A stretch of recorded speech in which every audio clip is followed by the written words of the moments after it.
yo hoy estoy contentísimo de estar frente a un público muy diferente al que normalmente estoy. Me ha pasado como en 3 ocasiones, en invitaciones de otras instituciones, universidades y institutos. Entonces, no estar solamente hablándole a la gente que está en relación directa, permanente, de pronto algunos de ustedes sí, con la literatura, es supremamente agradable para mí.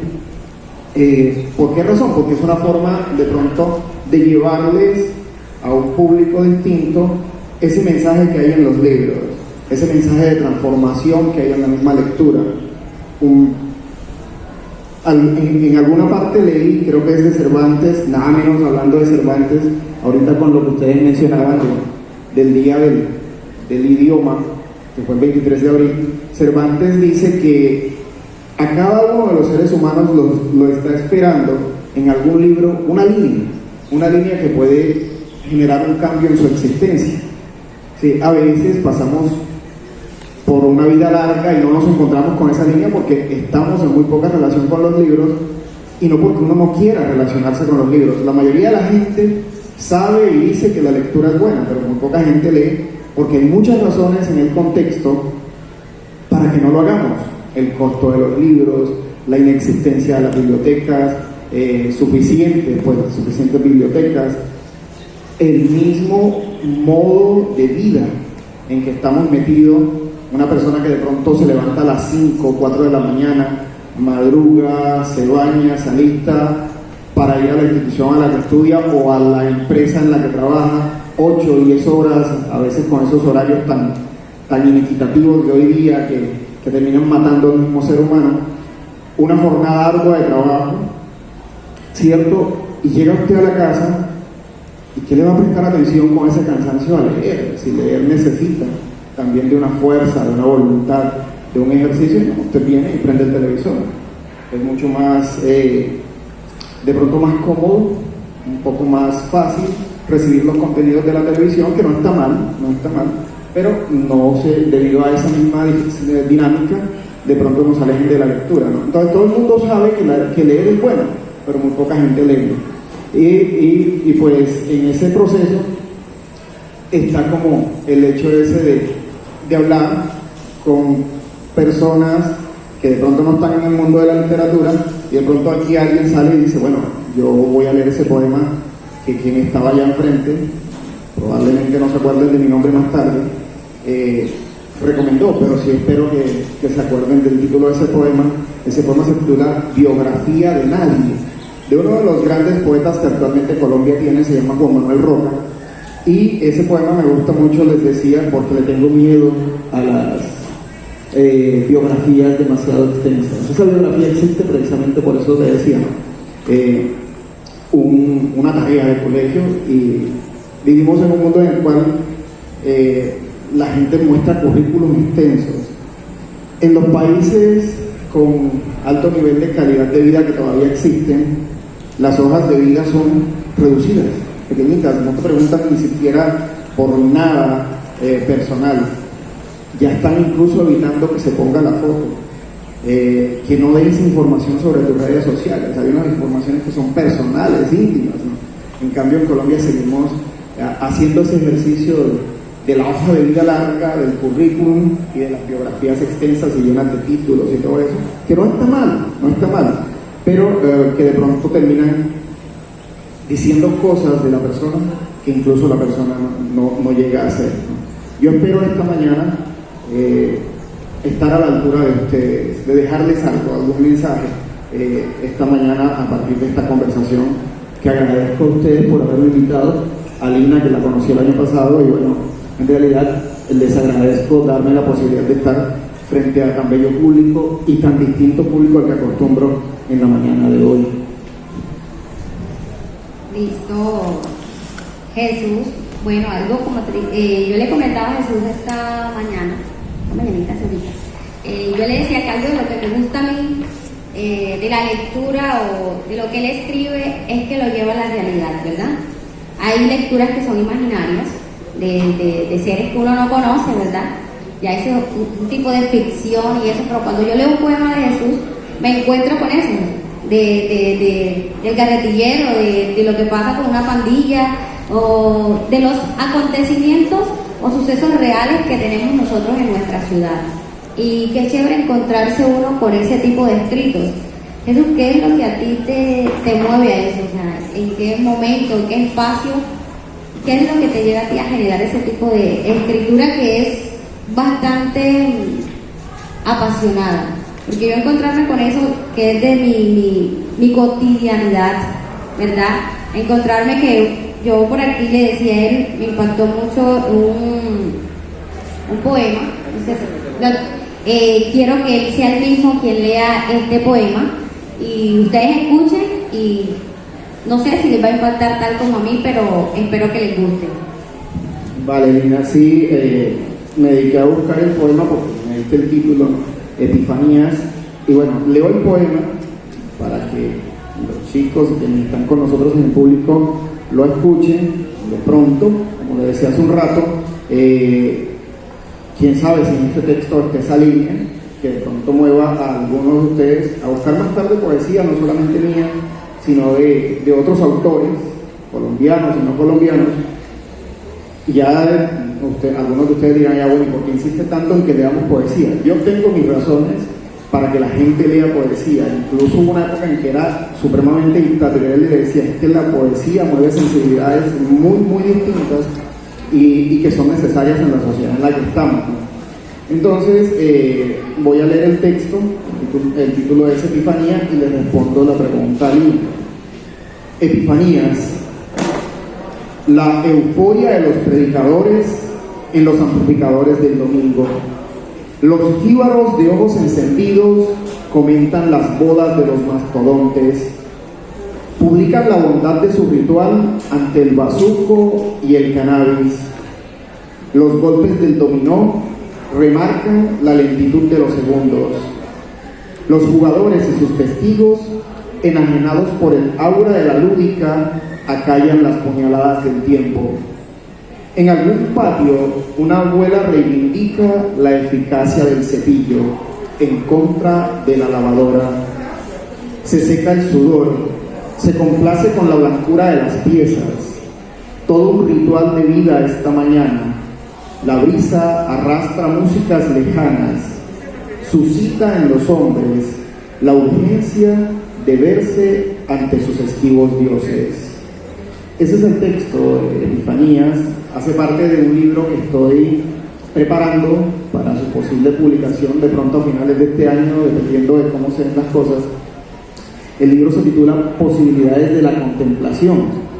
Y en ese libro también está ese poema que les dejé por ahí, que de pronto algunos lo habrán leído y se darán cuenta que habla o que trata algo que todos vemos, ¿no? Lo que pasa en los noticieros. Claro está, desde mi perspectiva, es una perspectiva particular, individual, que puede ser distinta a la de muchos de ustedes, pero ahí está, ¿no? Ese tratamiento de la cotidianidad que Lina dice, y que a mí me interesa, hace parte de mi poética, de mi narrativa, de las dos novelas que he escrito y que he publicado, tratan sobre eso.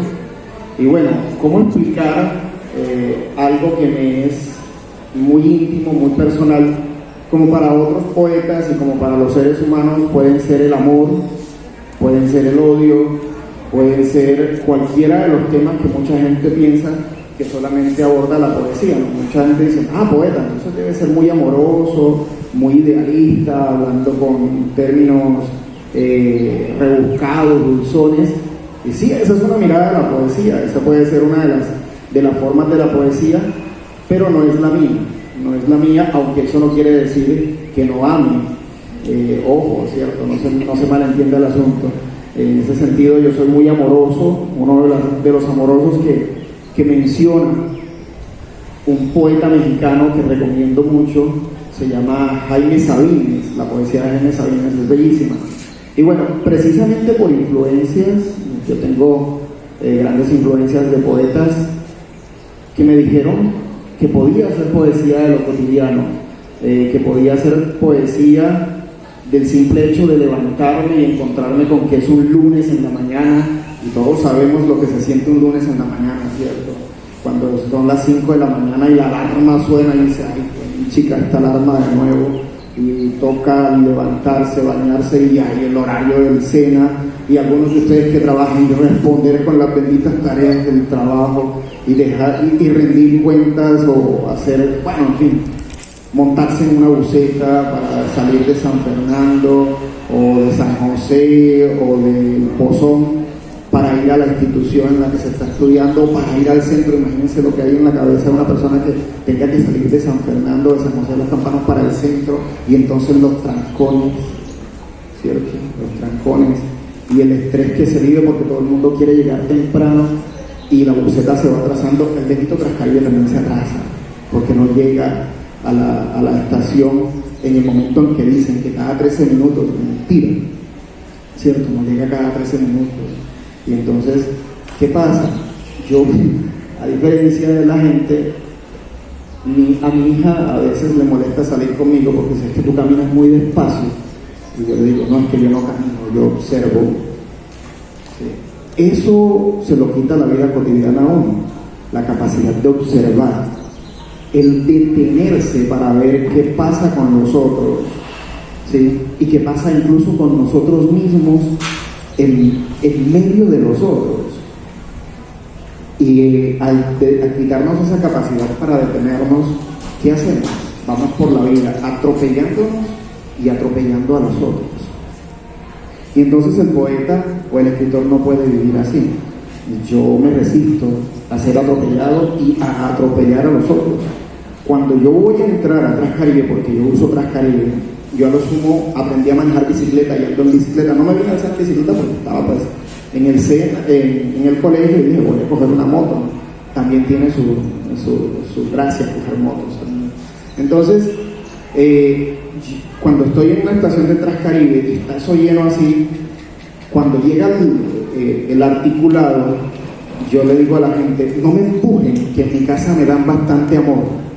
Sí, entonces la gente se aparta y me deja pasar. Y hoy, pues ustedes me están viendo normal, pero hasta hace 3 días, el 23 de abril, me quité una barba que llegaba hasta acá abajo.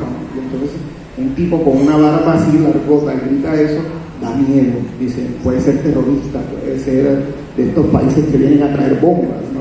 Esa idea fea que tenemos de los otros también, porque pensamos que todo aquel que anda con una barba o que tiene cara de árabe o musulmán es terrorista, y no es así, ¿cierto? Entonces, un poco eso es resistirme ante el medio para observar, para ir lento, para no dejarme llevar de la prisa que todos se están dejando llevar. Y luego eso viene, se convierte en imágenes que terminan aterrizándose en esto que se llaman poemas, otros lo aterrizarán en canciones. Y bueno, de eso han salido esos libros que están en esa lista que tú mencionaste hace un rato. Hablo mucho. Bueno, y haciendo de pronto un paréntesis en todo lo que pues, viene de la poesía, y es una pregunta que siempre nos hacemos, creo que todos los chicos que están acá se la hacen. ¿Cómo comienza ese ciclo de usted? ¿Cómo se da cuenta de que así estoy escribiendo, voy a escribir una poesía? Ya se me vino a la mente, voy a escribir. ¿De dónde salió ese momento? ¿Fue algún momento que usted tuvo y de pronto se colocó a escribir? ¿O cómo fue ese proceso?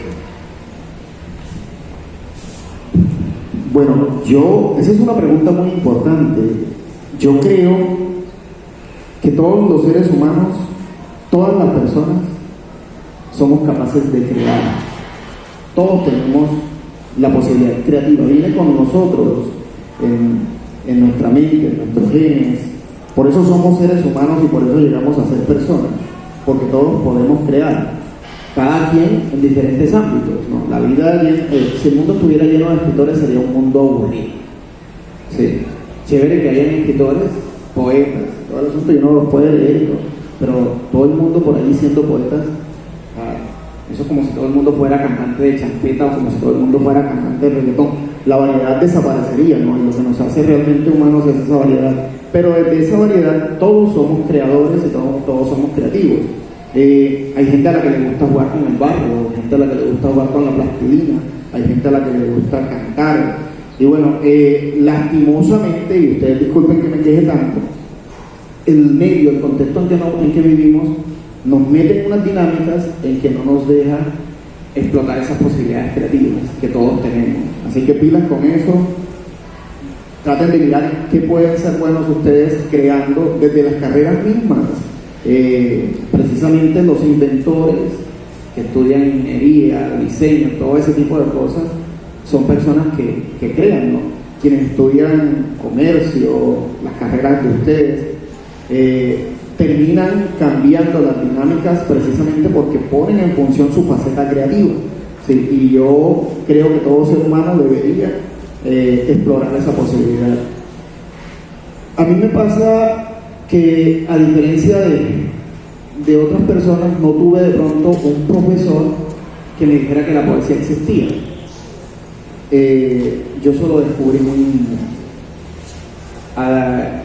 Agradezco a la vida el hecho de haber tenido una madre que me indujo a la lectura sin ella ser profesional, simple y llanamente porque en su vida cotidiana de ama de casa, criando a 4 hijos, que le dábamos un tormento tremendísimo porque éramos traviesos,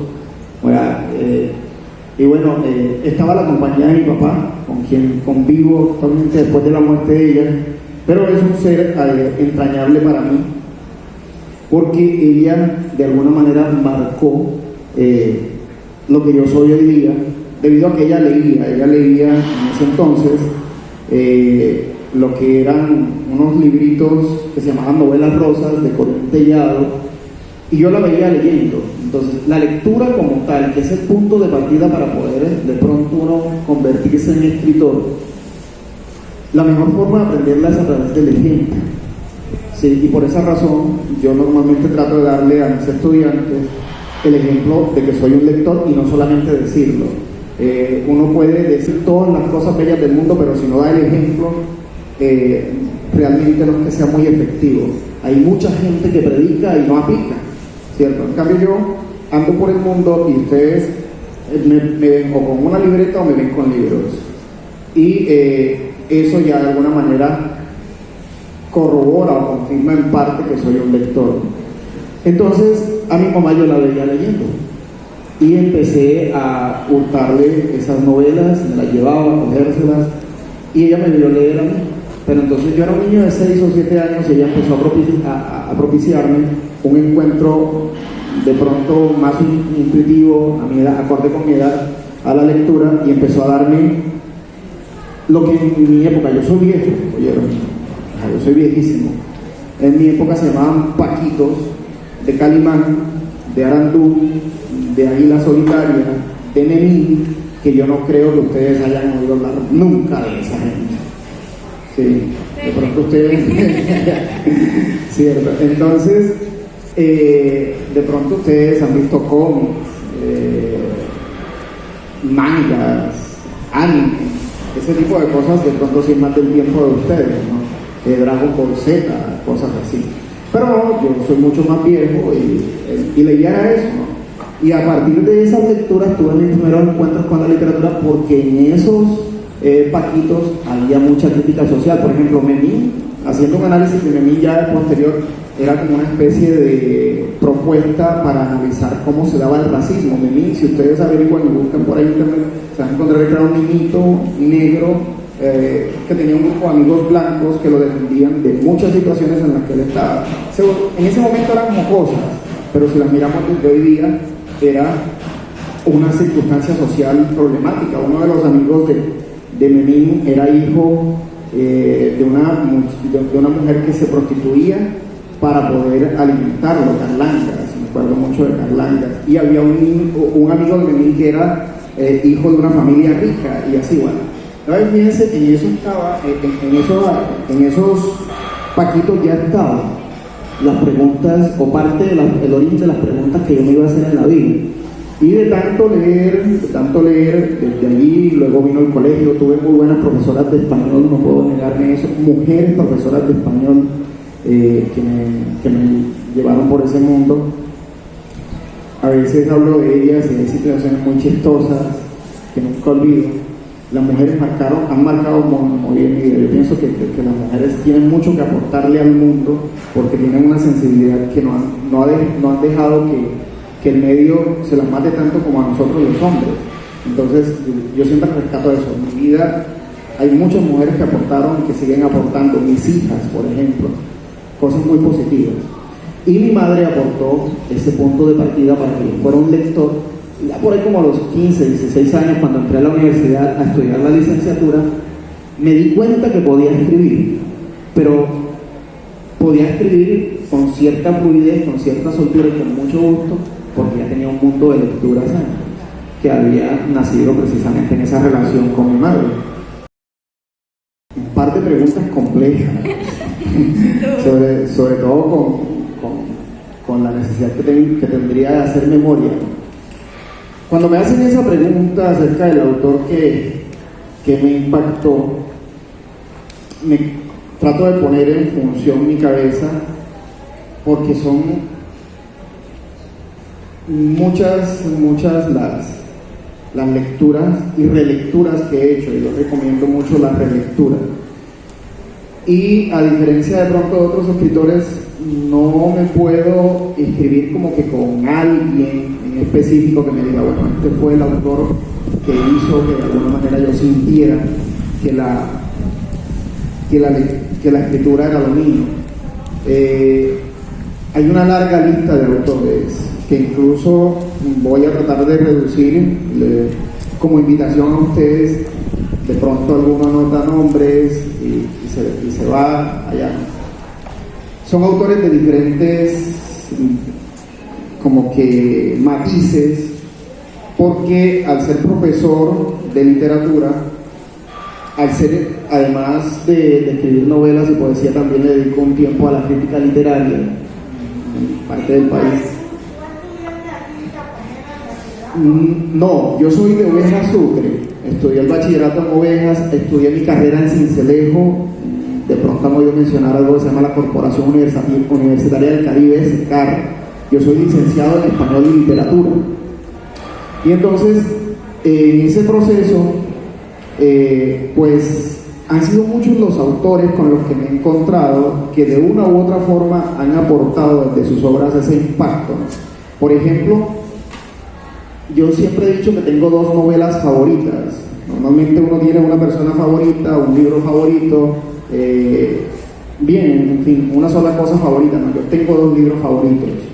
Uno de esos libros es una novela bellísima, es una novela de una historia de amor, pero no una historia de amor que se construye, sino desde un hombre mujeriego y una mujer celosa que se juntan por un azar del destino. Allí es una cosa azarosa que él después trata de explicar, buscar las causas. Entonces Teresa y Tomás se juntan, él es mujeriego y ella es celosa, y terminan viviendo juntos hasta el día en que mueren. Sí, no les voy a decir cómo porque no les voy a hacer spoiler, eso está en la novela. Entonces, esa novela, por ejemplo, esa historia de amor, se titula La insoportable levedad del ser, empezando por el título que a mí me parece un título hermosísimo. La insoportable levedad del ser.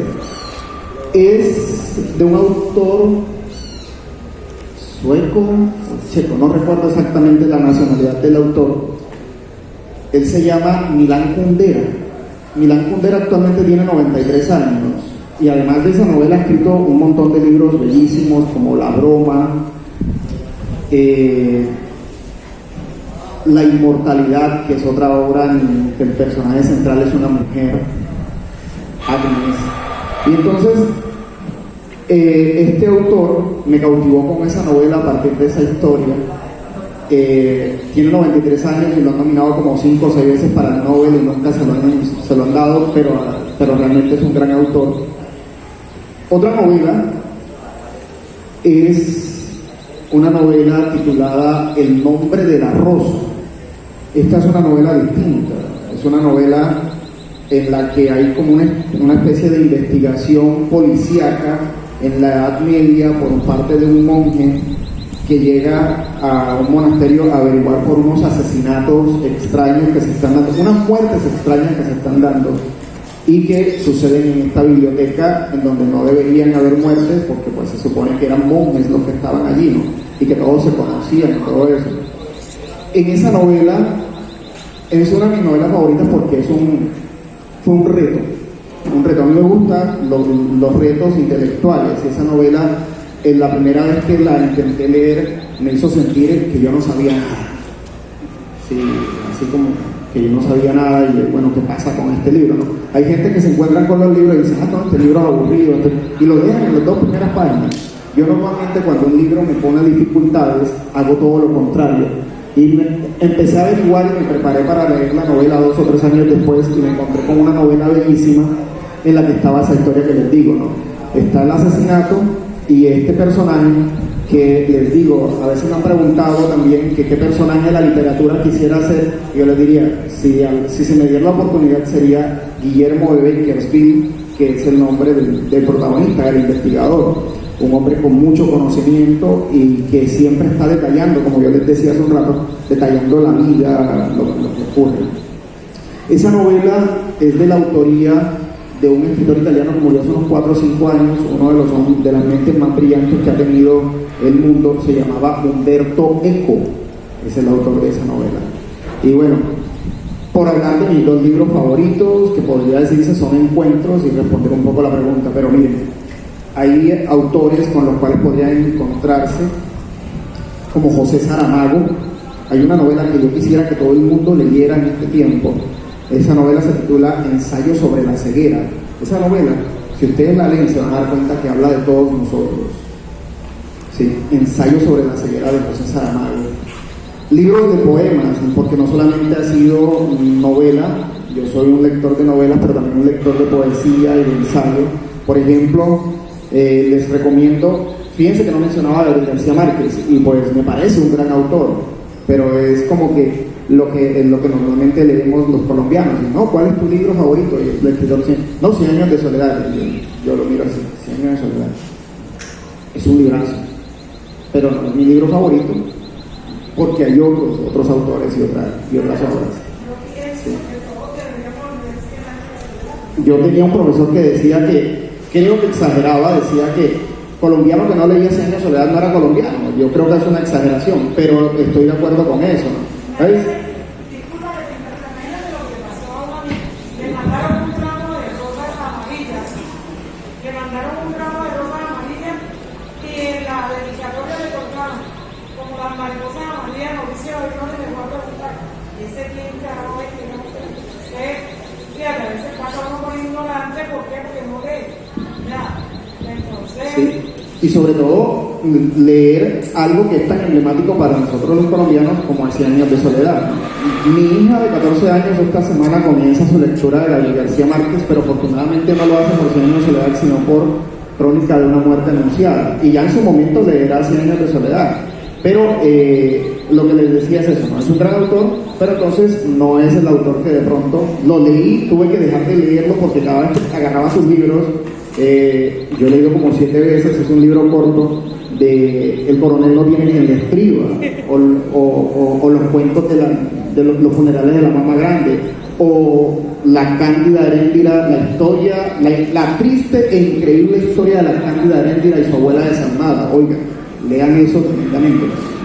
Pero entonces, ahí está García Márquez para quien lo quiera leer, pero en Colombia tenemos otros autores. Hace un rato mencioné al poeta Juan Manuel Roca, mujeres escritoras y poetas, ojo, porque también tenemos que tener en cuenta eso, que de pronto la historia de la literatura y los libros se ha creado de una manera machista, y nosotros tenemos una novelista barranquillera de la cual releí hace poco sus 3 libros de cuentos y su novela. No quiero dejar pasar la oportunidad, ojalá lean alguna vez a Marvel Moreno, era barranquillera. Aquí en Colombia no se le lee, en cambio en Europa sí.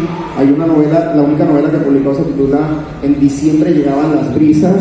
Las mujeres que quieran tener una idea, por ejemplo, de un feminismo equilibrado, bien analizado, una postura antipatriarcal, esa novela se las recomiendo. Y sus libros de cuentos, Marvel Moreno, una autora. Poetas, mujeres como María Mercedes Carranza, la poesía de María Mercedes Carranza también muy cotidiana, seguramente Lina te puede gustar la poesía. la poesía de María Mercedes Carranza, si la buscas, Piedad Bonit. Sí, entonces tenemos muchos autores, pero, profesor, usted lo dijo, ¿no? Por no vivir en un país lector, nos quedamos con unos poquitos nombres que los medios mencionan, no está mal, ¿sí? Pero el mundo de los libros, de las lecturas, de los autores es amplísimo, profundo, bello y siempre tiene algo para darnos. Siempre pueden en todo ese mundo encontrar esa línea de la que hablé hace un rato y que Cervantes dice puede ser lo que nos revele lo que podríamos ser en nuestra existencia. Entonces, creo que respondí a una de las preguntas, ¿no? La segunda, ¿cuál era? Lo primero que escribí. Bueno, lo que pasa es que hay una anécdota muy chévere, porque mis libros, los 3 primeros libros que escribí, nunca los publiqué. Uno de ellos lo quemé, los otros 2 en un aguacero se los llevó como una corriente, se inundó la casa en donde estaba y se los llevó. Y yo creo que agradecí eso. Normalmente hay escritores que se arrepienten del primer libro que publican, yo no, porque esos 3 libros se desaparecieron. Y el primer libro que publiqué y que yo sentí que escribí con todo el gusto y la autenticidad, entre comillas, la palabra autenticidad del mundo, es un libro titulado Los anuncios de cualquier soledad. Y ahí aparece el primer poema que yo sentí que fue el primer poema que me vino a la mente, ¿no? Tanto así que creo recordarlo todavía de memoria. Ese poema se titula Matinal, la mañana, cuando suena el despertador, se acuerdan y hace que uno se levante y todo el cuento. A veces el poema, si mal no recuerdo, dice algo así como que una vez más la mañana asciende hasta el corazón de los hombres para ponerlos de frente al mundo. Incluso los menos dispuestos buscan el tubo de dentífrico para borrar la amarga ruña de los sueños. Entre las duchas, otros espantan los rezagos de inconsciencias tormentosas, mientras aquí, entre sábanas, me quejo de la desfachatez de este día que convoca gentes hacia sus malabares de rutinas, calles y aceras. Ese podría citar yo como el primer poema que siento haber escrito y que de alguna manera es el punto de partida todo lo que he escrito después. La frase que a mí me marcó, a ver, hay muchas frases que no olvido y que tienen ese poder, pero en ese sentido sí soy un tanto,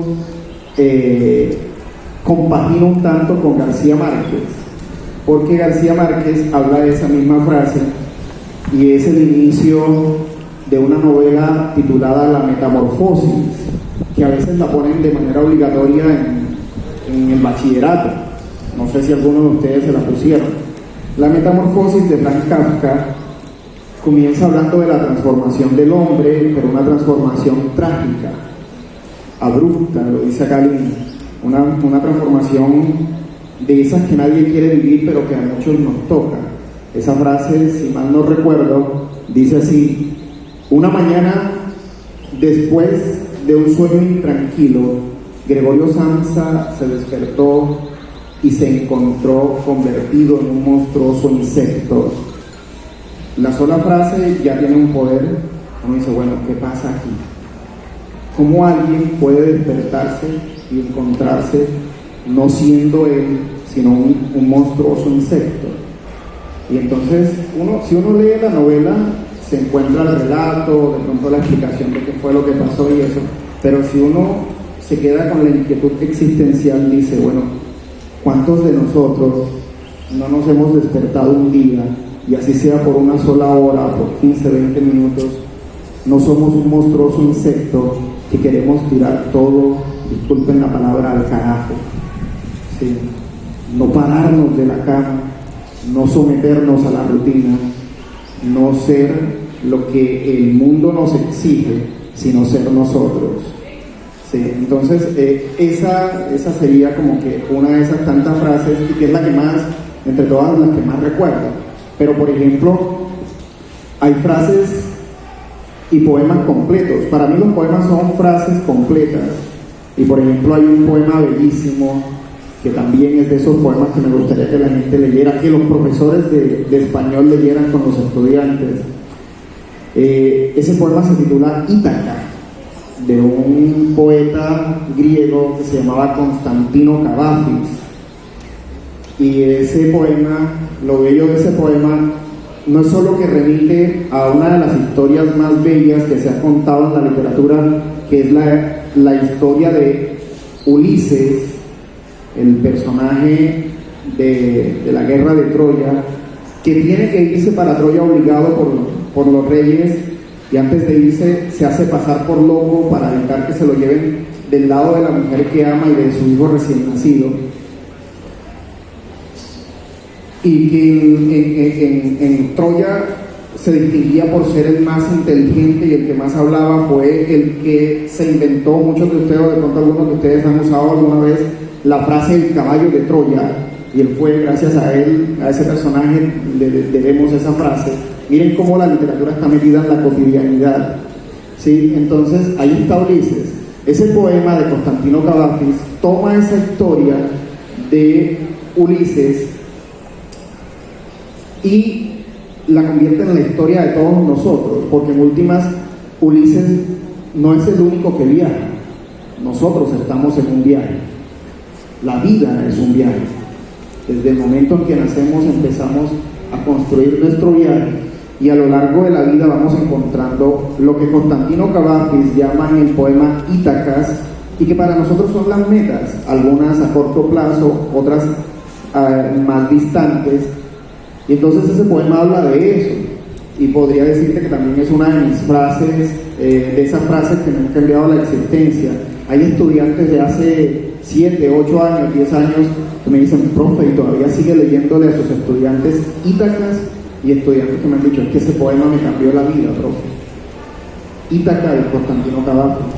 Y podría seguir citando otras frases, pero dejo esa